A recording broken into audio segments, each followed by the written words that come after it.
ನಾನಿಲ್ಲಿ ಕುಕ್ಕರ್ ಇಟ್ಕೊಂಡು ಇದಕ್ಕೆ ಒಂದು 4 ಸ್ಪೂನ್ ಆಯಿಲ್ನ ಹಾಕ್ಕೊಳ್ತಾ ಇದ್ದೀನಿ. ಆಯಿಲ್ ಬಿಸಿ ಆಗಿದ ತಕ್ಷಣ ಇದಕ್ಕೆ ಹಾಗೆ ಇದಕ್ಕೆ 1 ಸ್ಪೂನ್ ಸಹ ನಾನು ತುಪ್ಪನ ಸೇರಿಸ್ಕೊಂಡಿದ್ದೀನಿ. ನಿಮಗೆ ತುಪ್ಪ ಏನಾದರೂ ಬೇಡ ಅನಿಸಿದ್ರೆ ಸ್ಕಿಪ್ ಮಾಡ್ಕೊಂಬಿಡಿ. ಇಲ್ಲಿ ತೋರಿಸ್ತಿದ್ದೀನಲ್ಲ, ಇಲ್ಲಿ ಚಕ್ಕೆ ಲವಂಗ ಏಲಕ್ಕಿ ಪಲಾವ್ ಎಲೆ ಸೋಂಪು ಸ್ವಲ್ಪ ಹಾಕ್ಕೊಂಡಿದ್ದೀನಿ.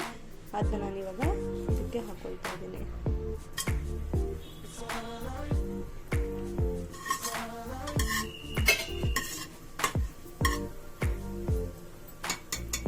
ಹಾಗೆ ಇದಕ್ಕೆ ಹಸಿಮೆಣಸಿನಕಾಯಿ ಹಾಕ್ಕೊಳ್ತಾ ಇದ್ದೀನಿ.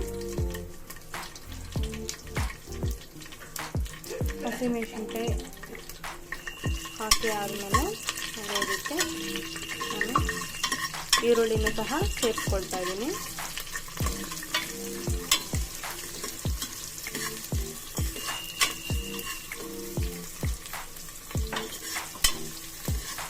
ಈರುಳ್ಳಿ ಸ್ವಲ್ಪ ಕೆಂಪು ಆಗೋವರೆಗೂ ಚೆನ್ನಾಗಿ ಹುರ್ಕೊಳ್ತಾ ಇರಿ.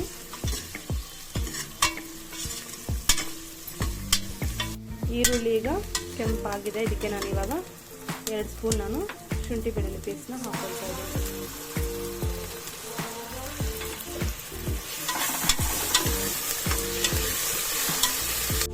ಇಲ್ಲಿ ನಾನು ಇವಾಗ ತರಕಾರಿಗಳನ್ನ ತಗೊಂಡಿದ್ದೀನಿ. ಬೀನ್ಸು, ಕ್ಯಾರೆಟ್, ಆಲೂಗಡ್ಡೆನ ಇಲ್ಲಿ ತೊಳ್ಕೊಂಡು ಚಿಕ್ಕದಾಗಿ ಹಚ್ಕೊಂಡಿದ್ದೀನಿ. ಅದನ್ನ ಇವಾಗ ನಾನು ಇದಕ್ಕೆ ಹಾಕೊಳ್ತಾ ಇದ್ದೀನಿ.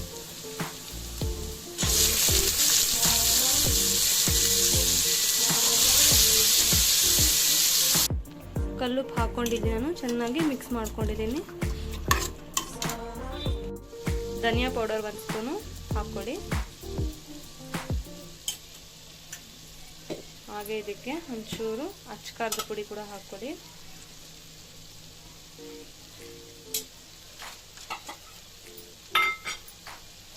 ಹಾಕ್ಕೊಂಡು ಇದನ್ನು ನಾವು ಚೆನ್ನಾಗಿ ಮಿಕ್ಸ್ ಮಾಡ್ಕೋಬೇಕು. ಜೊತೆಗೆ 1 ಸ್ಪೂನು ಗರಂ ಮಸಾಲ ಸಹ ಹಾಕ್ಕೊಡಿ.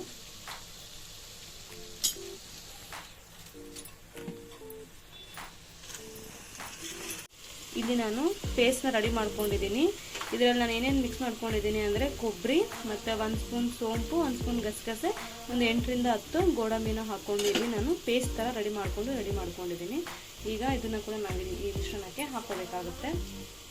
ಈಗ ಆಗಲೇ ರೆಡಿ ಮಾಡ್ಕೊಂಡಿರೋ ಪೇಸ್ಟ್ನ ಸಹ ನಾನು ಇವಾಗ ಇದಕ್ಕೆ ಹಾಕ್ಕೊಳ್ತಾ ಇದ್ದೀನಿ.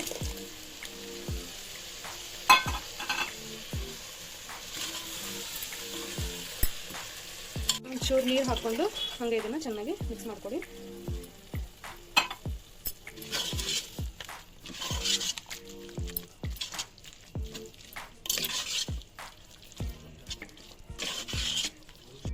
ಸೊ ಈಗ ಇದಕ್ಕೆ ನಾನು ಒಂಚೂರು ನೀರು ಕೂಡ ಹಾಕ್ಕೊಂಡಿದ್ದೀನಿ.